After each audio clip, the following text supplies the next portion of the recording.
What's up, guys? Paul coming at you with another video.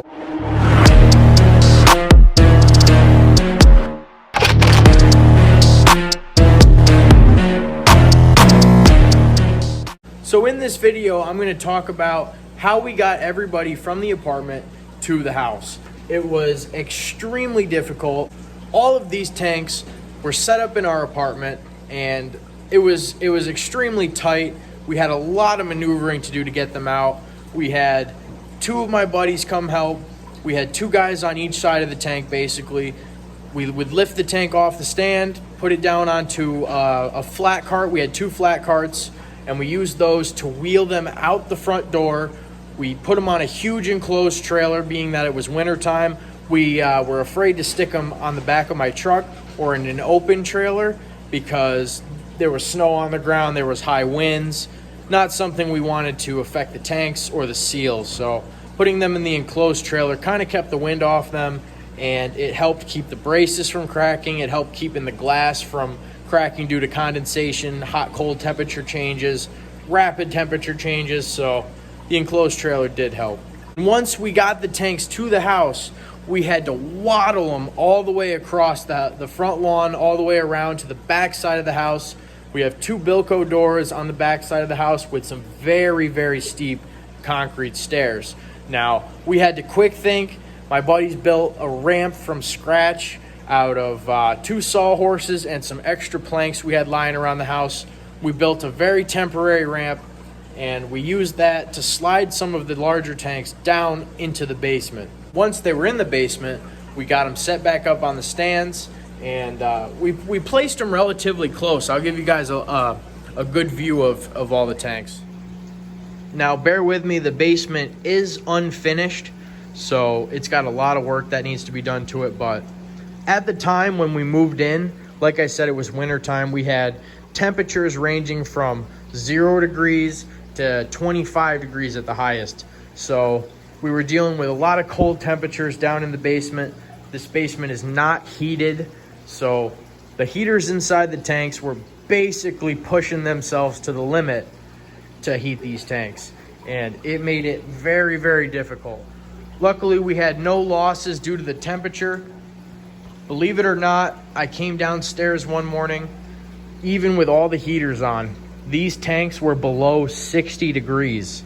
Now, that is considered cold water. And what I mean by cold water is, these are tropical fish. You have tropical fish, warm water fish, cold water fish. Cold water for tropical fish does not end well usually. It's usually not good. The fish tend to get ick or a bacterial infection or just drop dead because of that temperature. They're not meant to be in cold water. We remedied a solution to this problem by installing a huge 2.5-inch foam board in front of the Bilco door's main entrance at the bottom of the stairs. That plus one little electric heater, which I'll show you here shortly. This little electric heater keeps the entire basement nice and toasty. So that plus the foam really helped.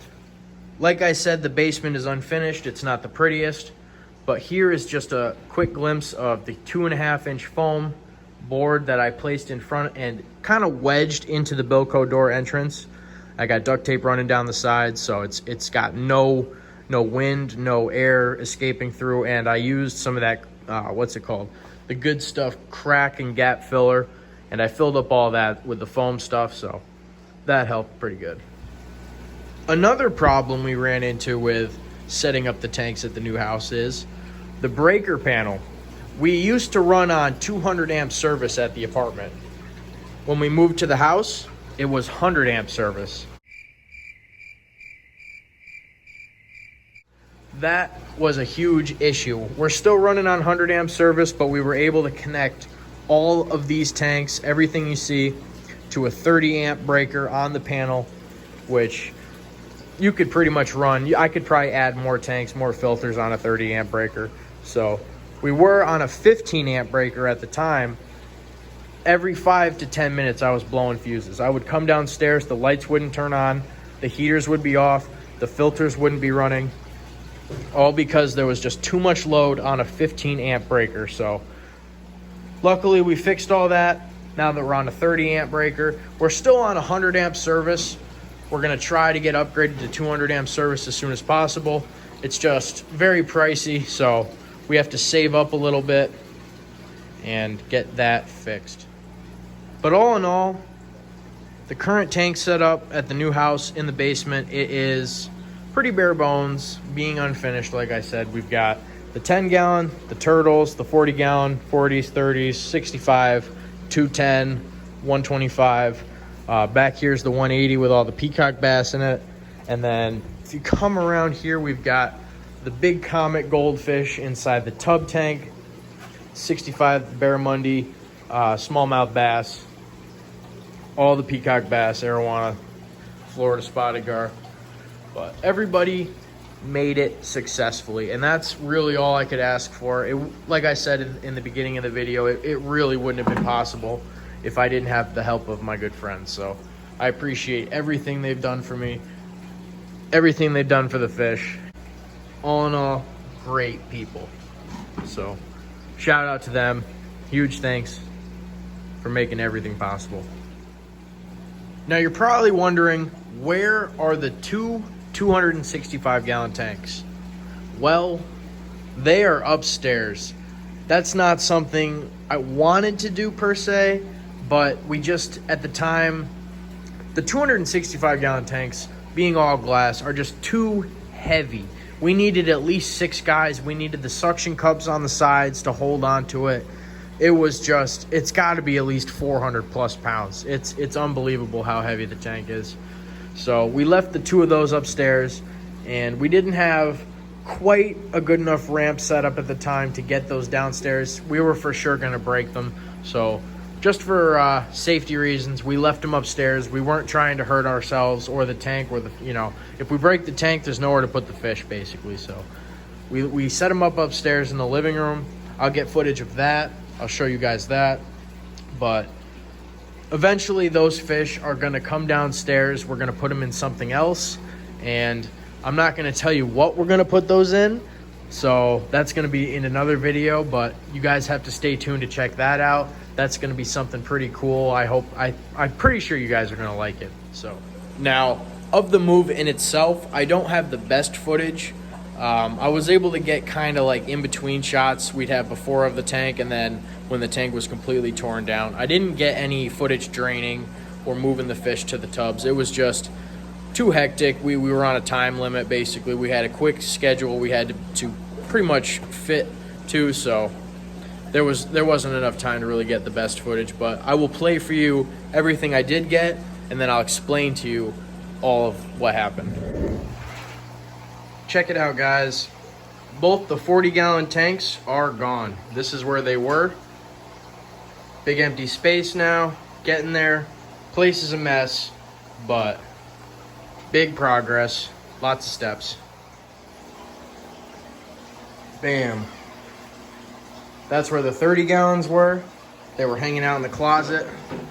I gotta do some cleaning. Place is absolutely a mess from all the moving going on.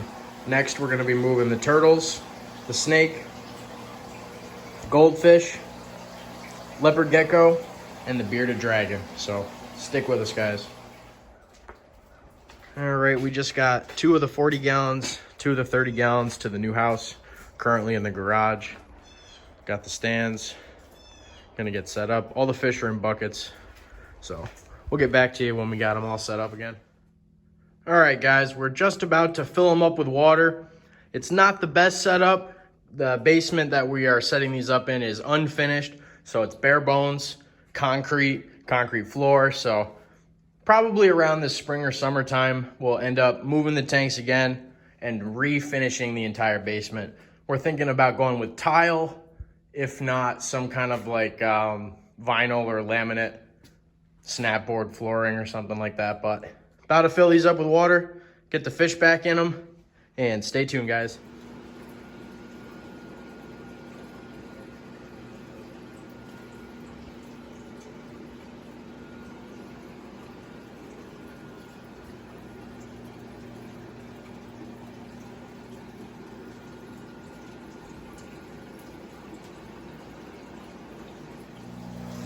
We just drained the 65-gallon tank that's been hanging out on the floor in front of the 180 for a while.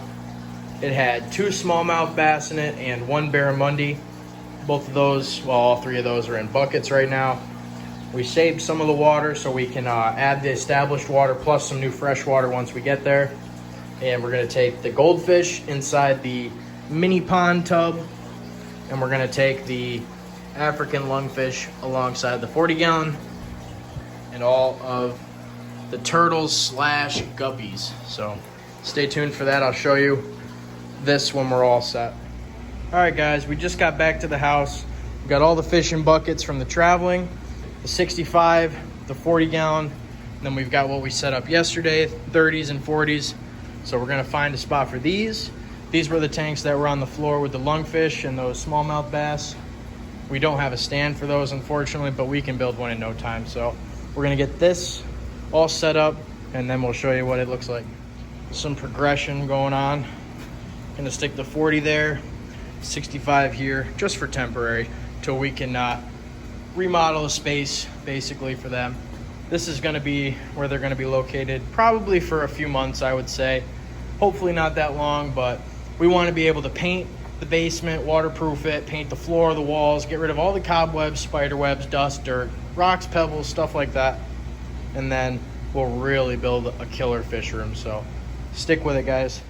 We've got the 2 smallmouths and the barramundi reintroduced, the 65-gallon. And then swipe over here, we've got the lungfish back in the 40.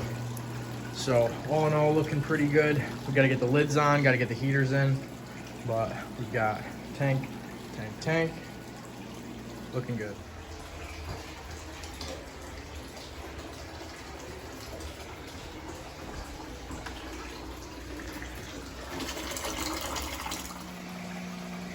All right, guys, change of plans. We ended up having to set both of the 265s up inside the living room. Unfortunately, it was a little bit too heavy for us to bring down the stairs. The stairs leading to the basement are way too steep for 3 guys to be carrying a tank. So we're gonna leave them in the living room for now. The floor is supported underneath. Leave them here for probably as long as we need to get more help to get them into the basement. But temporary setup, not too bad. What's up, guys? We just got the 180, the 210, and the 125 set up in the basement. It was a pain and a chore to get them down the stairs, but I've got some good friends that helped us do it. Got to set up the filters still. Got a bunch of stuff still to set up, but everybody's back in the tanks for the most part. We're still filling up the 210, and then we're gonna add those fish back shortly, so stay tuned, guys.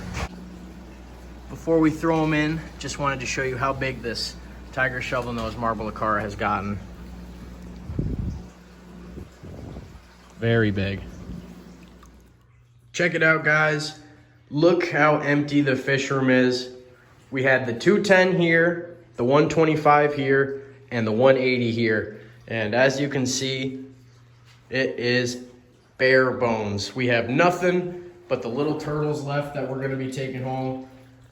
Got the guppies in there, but this is unbelievable. It's hard to imagine that there was ever an entire tank room in here.